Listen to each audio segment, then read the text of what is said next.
నమస్కారం, welcome to I dream. ధర్మ మార్గం విత్ విజిత కార్యక్రమానికి స్వాగతం. ప్రస్తుతం మనతో పాటు ఉన్నారు ప్రముఖ జ్యోతిష్య పండితులు ఆచార్య సంకేత శర్మ గారు. ఇప్పుడు వారితో మాట్లాడి మరిన్ని విషయాలు తెలుసుకునే ప్రయత్నం చేద్దాం. నమస్కారం అండి. శివార్పణ. నమస్కారం. అయితే సంక్రాంతి రాబోతోంది.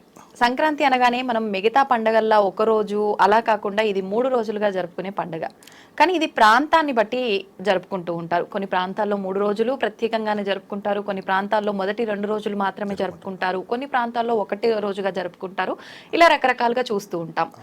మళ్ళీ చేసుకునే విధానంలో కూడా ప్రాంతాన్ని బట్టి ఒక్కొక్కరు ఒక్కో రకంగా వాళ్ళ ఇష్టానుసారంగా వాళ్ళ పెద్దవాళ్ళు ఎలా అయితే అనుసరించారో వాళ్ళని అనుసరించి వీళ్ళు జరుపుకోవడం ఇలా చూస్తుంటారు. సంక్రాంతి అనగానే కొన్ని ప్రాంతాల్లో కీడు పండగ అని చెప్పి అన్ని రకాల పనులు చేయకూడదు అని చెప్పి, సంక్రాంతికి ముందర శుభకార్యాలు ప్రయాణాలు ఇలాంటివి ఉండకూడదని చెప్పి రకరకాలుగా చెప్తూ ఉంటారు.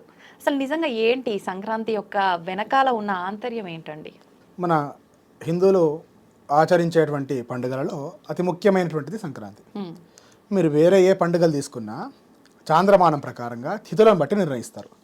ఉదాహరణకు చెప్పాలంటే శ్రీరామ నవమి అంటాం. అంటే నవమి తిథి రోజు చైత్రమాసంలో శుక్లపక్షంలో వచ్చేటువంటి నవమి తిథి రోజు చేసేటువంటి పండుగ. బలిపాడ్యమి అంటాం. అంటే ఈ పండుగలు ఏవైనా దీపావళి ఉందనుకోండి, అమావాస్యలు జరిపేటువంటిది. ఇవన్నీ కూడా తిథులను అనుసరించి చేసేటువంటి పండుగలు. కానీ ముఖ్యంగా సంక్రాంతి వచ్చేసి సూర్యుని యొక్క గమనాన్ని బట్టి ఆధారం చేసుకొని నిర్ణయించేటువంటి పండుగ. మనం చూస్తుంటాం ప్రతిసారి జనవరి 14 వస్తుంటుంది. ఎందుకు అది? మిగతా పండుగల్లో చాలా మార్పులు వస్తుంటాయి. మనకి 12 సంక్రాంతులు ఉంటాయండి. 12 రాశులు కదా. 12 రాశుల్లో సూర్యుడు గమనం చేస్తుంటాడు. అంటే ప్రతి నెలలో ఒక సంక్రాంతి ఉంటుంది. సూర్య సంక్రమణం చెందిన. మరి ఇప్పుడు ఈ 12 ఉండగా ఈ మిగతా 11 మనం విశేషంగా జరుపుకోము ఎందుకని? ఇదే ప్రత్యేకంగా ఎందుకు జరుపుకుంటాం? మంచి ప్రశ్న అది. మనము కాలగమనాన్ని చూస్తే యుగాలు, సంవత్సరాలు, ఆయనాలు, ఋతువులు, మాసాలు, అట్లాగే పక్షములు, అట్లాగే తిథులు, జాములు, యామాలు, ఇట్లాగా మనము కాల విభజన చేస్తుంటాం. దీంట్లో మన సంవత్సర కాలాన్ని తీసుకుంటే సూర్యుడు 12 రాశుల్లో సంచారం చేసేటువంటి సమయాన్ని మనం ఒక సంవత్సర కాలంగా తీసుకుంటాం. ఒక సంవత్సరాన్ని విభజన చేసినప్పుడు ఉత్తరాయణము, దక్షిణాయనము అంటుంటాం. అంటే సూర్య గమనాన్ని ఆధారం చేసుకునేటువంటి పండుగ ఇది. సంక్రాంతుల్లో 12 సంక్రాంతులు ఉంటాయి, కానీ ముఖ్యంగా చూసేది మకర సంక్రమణం. అందరు గుర్తొచ్చేది ఏంటంటే 12 సంక్రాంతుల్లో 11 సంక్రాంతులు గుర్తుకు రావు. సంక్రాంతిగానే జనవరిలో వచ్చేటువంటి మకర సంక్రాంతిని గుర్తొస్తుంది. అంటే ఈ మకర సంక్రాంతి రోజున ఉత్తరాయణ పుణ్యకాలం ప్రారంభమవుతుంది. ఎప్పటి నుంచి? మకరం, కుంభం, మీనం, మేషం, వృషభం, మిథునం. 6 మాసాల కాలం అయితే మకరంలోకి వచ్చినప్పటి నుంచి 6 మాసాల కాలం అయితే ఉంటుందో ఆ సంచార కాలాన్ని ఉత్తరాయణ పుణ్యకాలము అంటాం. ఆ తర్వాత కర్కాటక ప్రవేశం అప్పటి నుంచి కర్కాటకం, సింహం, కన్య, తుల, వృశ్చికం, ధనస్సు. ధనస్సు రాశిలో సూర్య సంచారం చేసినటువంటి 6 మాసాలు దక్షిణాయన కాలము అంటాం. దక్షిణాయన కాలం అంతా కూడా అనుష్ఠానాలకి, జపాలకి, సాధనలకు చెప్పబడితే ఆధ్యాత్మికంగా ఉత్తరాయణ పుణ్యకాలానికి చాలా విశేషమైనటువంటి ప్రాధాన్యత ఉంది. ఉత్తరాయణంలో దేవతా ప్రతిష్టలు, శుభకార్యాలు చేసుకోవడానికి అనుకూలమైనటువంటి సమయం. అందున మనం చూస్తే భారతదేశం అనాది కాలం నుంచి వ్యవసాయ ఆధారితమైనటువంటి సాంప్రదాయం కలిగినటువంటి దేశం కనుక ఈ పంటలన్నీ కూడా ఇప్పుడే చేతికి వచ్చేటువంటి సమయం. ఆషాఢ మాసంలో అప్పుడు వ్యవసాయ పనులు ప్రారంభం చేస్తే ఇప్పుడు పుష్కలంగా అప్పుడు వేసినటువంటి పంటల ధాన్యం అంతా కూడా ఇంటికి చేరుకునేటువంటి సమయం. ఎప్పుడైతే ఇంటికి పంట ధాన్యం వస్తుందో అంటే ధాన్యలక్ష్మి అంటుంటాం. ఆ ఇల్లంతా కూడా వైభవంగా కలసంతరించుకొని ఉంటుంది.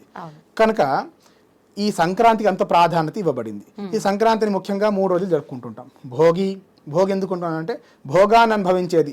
కష్టపడ్డాము, ద్రవ్యమంతా మన ఇంటికి చేరుకుంది, పంట పాడి పశువు అంతా కూడా సమృద్ధిగా ఉంది. మనం మాట వింటుంటాం, పశువుకి తింటే బలం, మనిషికి ఉంటే బలం అని. ఆ ధాన్యం అంతా కూడా చూసి రైతు మురిసిపోతుంటాడు, ఇంత ధాన్యం ఇంటికి చేరింది అని చెప్పి కనుల పండగగా ఉంటుంది. అదే సమయంలో పిలిచి తాంబూలాలు ఇవ్వడం, దానం ఇవ్వడం మన సనాతన సాంప్రదాయం ఒక గొప్ప విషయం ఏంటంటే దానం చేస్తుంటాం మనం. సో మనకు వచ్చిన దాంట్లో వాయినాలని, నోములని, రకరకాలుగా పేర్లతో దానం మనకు కలిగింది, కాస్త దానం చేస్తుంటాం. విశేషంగా సంక్రాంతికి దానాలు ఇవ్వాలంటారా? అవును. ఎట్లాగో పాడి ధాన్యం అంతా కూడా ఇంట్లో విశేషంగా ఉంటుంది. నోముల రూపంలో పండు ఫలాలంతా కూడా దానం చేస్తుంటాం. దానం వల్ల వచ్చేటువంటి పుణ్యం కూడా చాలా విశేషంగా మన సాంప్రదాయంలో చెప్పబడింది. ఇప్పుడు ఈ హరిదాసులు రావటము ఇదంతా మనం దానం చేయాల్సిన అవసరం ఉంది ఇక్కడ కాబట్టి హరిదాసుల సాంప్రదాయం సంక్రాంతికి ప్రత్యేకించి ఉందంటారా? మనం ఏమనుకుంటాం అంటే ఈ మధ్య చూస్తుంటాము, దానం చేస్తుంటాం, దానం చేసి ఏ ప్రయోజనం కోసం దానం చేస్తామంటే వారికి ఏదో ఉద్ధరిద్దామని కాదు, మనమేదో సమాజానికి పనిచేస్తున్నామని చెప్పేసి మనం చూస్తుంటాం. ఒక పండు దానం చేస్తాడు, 1000 మంది చెప్తారు సోషల్ మీడియా వేదిక. అవునండి. కనుక ఆ దానం ఎప్పుడైనా గుప్తంగా చేయమన్నారు. గుప్త దానం చేసినప్పుడు ఆ ఫలితం వాడికి వస్తుంది. అంటే ఇప్పుడు వీళ్ళు చేసే దానాల ఆర్భాటం హడావిడి ఏదైతే ఉందో వాళ్ళకి ఆ ఫలితం రాదంటారా? చేసిన పాపము పుణ్యము చెప్పుకుంటే పోతాయంట. చేసిన పాపము అంతే, పుణ్యము అంతే. కనుక దానం గుప్తంగా చేయాలి. నిజంగా మీకు నీడు ఉంది అయినప్పుడు మీకే ఇవ్వడం ధర్మం అది. కానీ మీకు ఇచ్చాను 100 మంది చెప్పుకోవడం వల్ల ఉపయోగం ఉంది. సో ఆ దానం చేసిన పుణ్యఫలం కాస్త పోయినట్టు. కనుక సంక్రాంతిలో వాయినాలు, తాంబూలాలు, మన ప్రతి యజ్ఞ కార్యక్రమాలు కావచ్చు, మన పూజా కార్యక్రమాలు చూస్తుంటాం, దానం చేస్తుంటాం.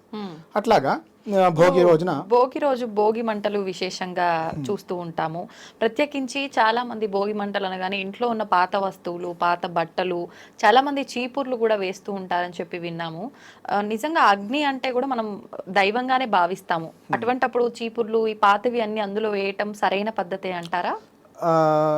చాలా విశేషమైనటువంటి ప్రశ్న అండి ఇది. చీపురు లక్ష్మీప్రదంగా భావిస్తారు. మనం కాళ్ళతో తన్నడం కావచ్చు. అవునండి.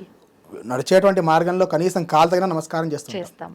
వీటిని ఏం చేయాలి అంటే బయట పారేస్తే, మనం వేరే ప్రదేశాల్లో పారేస్తే మనం తొక్కడం కావచ్చు. అంటే అశుభ్రమైనటువంటి, అశుద్ధి ఉన్నటువంటి ప్రదేశంలో పారేస్తే దైవతా సమంగా భావిస్తాం కాబట్టి అది పక్కనిస్తాం. కాబట్టి ఏం చేస్తాం, దాంట్లో అగ్ని చేత దహనం చేయడం చేత ఆ దోషం రాకుండా పోతుంది. కనుక దాంట్లో అగ్నిలో వేయడం, తద్వారా భోగి మంటలు చేసుకోవడం. భోగాన్ని అనుభవిస్తాం కనుక భోగి అన్నాము. మనం చూస్తాం ధనుర్మాసం ప్రారంభమైనప్పటి నుంచి సంక్రాంతి ఉత్సవాలు ప్రారంభమవుతాయి. ఒక నెల ముందు సరిగ్గా, అంటే ధనస్సు రాశిలో సూర్య సంక్రమణం ప్రారంభమైనప్పటి నుంచి మకర రాశిలో వచ్చే సంక్రమణం అయ్యే వరకు ఈ 30 రోజుల కాలం అంతా కూడా ప్రతిరోజు వైష్ణవాలయాల్లో విశేషంగా ఉత్సవాలు జరుగుతుంటాయి. శుభకార్యాలు చేయరు కదా ఈ సంక్రాంతి సమయంలో, ప్రాంతాన్ని బట్టి అన్నారు. ఎప్పుడైతే ధనస్సు రాశిలో సూర్య సంచారం ప్రారంభమవుతుందో అప్పుడు దాన్ని శూన్యమాసంగా చెప్పారు. కనుక ఆ సమయంలో శుభకార్యాలు చేసుకోవడానికి అవకాశం ఉండదు. పుష్యమాసం అంటారు. సో ఇక్కడ ఈ పుష్యమాసం అయిపోగానే ఈ మకర సంక్రాంతం అయిపోయిన తర్వాత చేసే మన శుభకార్యాలు చేసుకుంటూ ఉంటాం. సూర్యుని ఆధారం చేసుకొని నిర్ణయించేటువంటి పండుగనే సంక్రాంతి. ఆ సంక్రాంతి మరుసటి రోజు కనుమ అంటాం.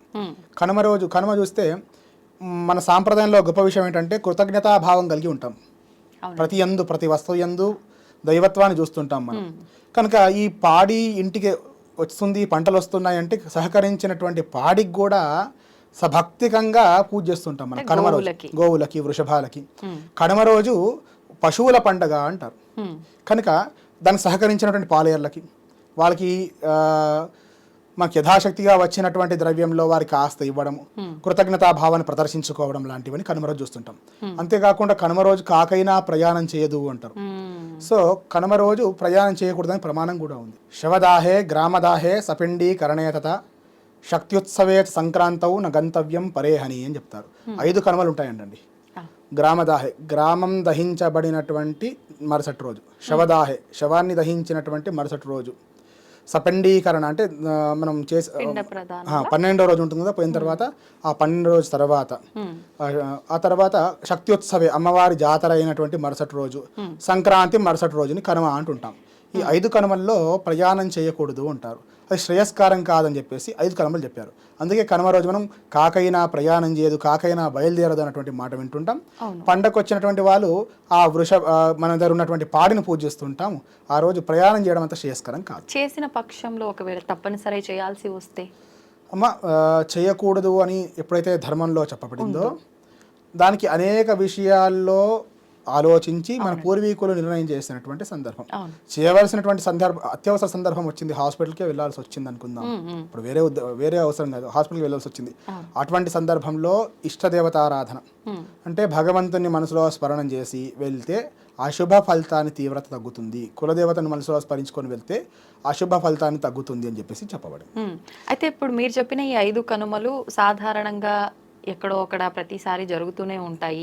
ముఖ్యంగా ప్రతి మాసంలో కూడా మీరు సంక్రాంతి వస్తుంది, సంక్రమణం జరుగుతుంది, సంక్రాంతి వస్తుంది అన్నారు. మరి ఈ కనుమ రోజు పాటించాల్సిన ఈ విశేషమైన ఈ ప్రయాణం విషయం ఏదైతే ఉంది ప్రతి నెలలో ఆచరించాలో, ఓన్లీ ఇప్పుడు ఈ సంక్రాంతికే విశేషంగానా? ప్రతి నెల ఆచరించాలి, కానీ తప్పకుండా ఆచరించాల్సినటువంటిది మకర సంక్రమణం తర్వాత. ప్రతి నెల ఉంటుంది. కాకపోతే ముఖ్యంగా ఈ దక్షిణాయనం నుంచి ఉత్తరాయణం ప్రారంభమవుతుంది కనుక ఈ కనుమకు చాలా విశేషంగా చెప్పబడింది. ఇప్పుడు వ్యవహార రీత్యా పూర్వకాలం అంటే వ్యవసాయ సంబంధించిన కుటుంబాలు కనుక ఒక గ్రామాన్నే పట్టుకొని ఉండేటువంటి వాళ్ళు.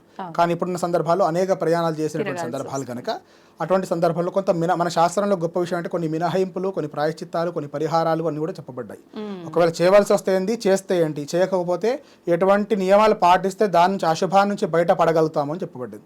కానీ తప్పకుండా పాటించాల్సింది ఏంటి అంటే దక్షిణాయనం పూర్తయి ఉత్తరాయణం ప్రారంభం అయ్యేటువంటి సమయంలో వచ్చేటువంటి కనుమ ఏదైతే ఉంటుందో ఆ కనుమ రోజు తప్పకుండా ప్రయాణం చేయకూడదు అని చెప్పారు. సంతోషం అండి, చాలా చక్కగా వివరించారు భోగి, సంక్రాంతి, కనుమ విశిష్టతని. ధన్యవాదాలు. నమస్కారం.